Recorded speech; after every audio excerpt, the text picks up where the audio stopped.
શ્રીમદ્ ભગવદ્ ગીતા અધ્યાય 6 શ્લોક 33 યો અયમ યોગસ્ત્વયા પ્રોક્તઃ સામ્યેન મધુસૂદન એતસ્યા અહં ન પશ્યામિ ચંચલત્વા સ્થિતિમ સ્થિરામ. અર્જુન બોલ્યા, હે મધુસૂદન, આપે સમતાપૂર્વક જે આ યોગ કયો છે, મનની ચંચળતાને કારણે હું તો યોગની સ્થિર સ્થિતિ નથી જોતો. આપણે જોઈએ છીએ કે મનુષ્યના કલ્યાણને માટે ભગવાને ગીતામાં ખાસ વાત બતાવી કે સાંસારિક પદાર્થોની પ્રાપ્તિ અપ્રાપ્તિને લીધે ચિત્તમાં સમતા રહેવી જોઈએ. આ સમતાથી મનુષ્યનું કલ્યાણ થાય છે.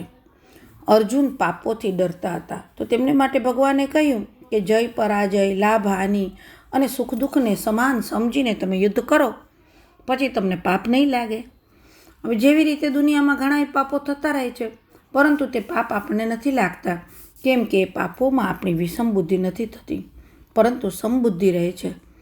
એવી જ રીતે સમબુદ્ધિપૂર્વક સાંસારિક કામો કરવાથી કર્મોથી બંધન નથી થતું. આ જ ભાવથી ભગવાને અધ્યાયના આરંભમાં કહ્યું છે કે જે કર્મફળનો આશ્રય ન લઈને કર્તવ્ય કર્મ કરે છે તે જ સંન્યાસી અને યોગી છે.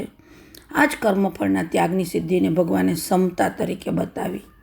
આ સમતાની પ્રાપ્તિ માટે ભગવાને 10મા શ્લોકથી 32મા શ્લોક સુધી ધ્યાન યોગનું વર્ણન કર્યું.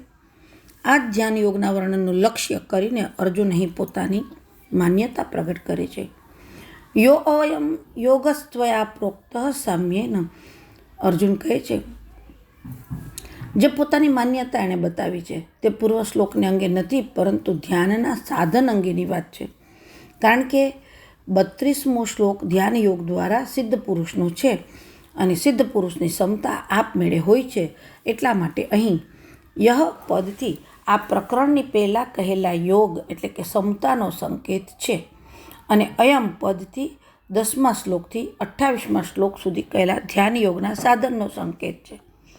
યહ એટલે આ, તમે આજે અત્યારે મને કહ્યું છે તે, અને અયમ એટલે કે મને તમે અત્યાર સુધી જે 10મા શ્લોકથી 32મા શ્લોક સુધીનો જે કાંઈ તમે યોગ કયો છે, ધ્યાન યોગ, તેનાથી મારું મન સ્થિર થતું નથી. એતસ્યાહં ન પશ્યામિ ચંચલત્વા સ્થિતિમ સ્થિરામ. આ પદથી અર્જુન એવું કહેવાનું વિચારે છે કે કર્મયોગથી તો સમતાની પ્રાપ્તિ સુગમ છે, પરંતુ અહીં જે ધ્યાન યોગથી સમતાની પ્રાપ્તિ તમે બતાવી છે ને, મનની ચંચળતાને કારણે એ ધ્યાનમાં સ્થિર સ્થિતિ રહેવી એ મને ઘણી કઠિન દેખાઈ આવે છે. તાત્પર્ય એ છે કે જ્યાં સુધી મનની ચંચળતાનો નાશ નહીં થાય ત્યાં સુધી ધ્યાન યોગ સિદ્ધ નહીં થાય, અને ધ્યાન યોગ સિદ્ધ થયા વિના સમતાની પ્રાપ્તિ નહીં થાય. આગળ ભગવાને અર્જુનને સમતાની પ્રાપ્તિ માટે સાંખ્ય યોગ કહ્યો, તેમજ કર્મયોગ દ્વારા પણ સમતા પ્રાપ્ત થશે એમ કહ્યું. અર્જુનને લાગ્યું કે કદાચ કર્મયોગથી તો સમતા સ્થિતિ આવી જાય, પરંતુ ધ્યાન યોગથી સમતાની સ્થિતિ મેળવવી ખૂબ કઠણ છે. કારણ કે જે ચંચળતાને કારણે અર્જુન પોતાના મનની દ્રઢ સ્થિતિ નથી જોતા, તે મન ખૂબ જ ચંચળ છે અને મન ક્યારેય સ્થિર થવા નથી દેતું, મન સમાધિમાં બેસવા નથી દેતું. એટલે અર્જુનનું કહેવાનું થાય છે કે ભગવાન, તમે મને સાંખ્ય યોગ કહ્યો, તમે મને કર્મયોગ કહ્યો અને તમે મને ધ્યાન યોગ પણ કહ્યો, પરંતુ હજી હું મને સ્થિર સ્થિતિમાં બેઠો હોઉં એવું લાગતું નથી. કારણ કે આત્મૌપમ્યેન સર્વત્ર, શરીરમાં સતત હું ક્યારેય સ્થિરતા જોતો નથી, મારા આત્મામાં સ્થિરતા મને દેખાતી નથી.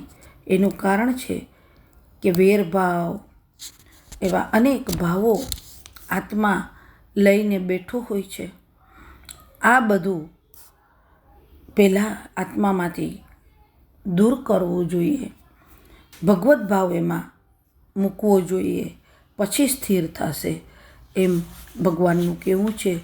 આપણે આગળના શ્લોકમાં જોઈશું કે આ ચંચળતા કેને કારણે નથી, તો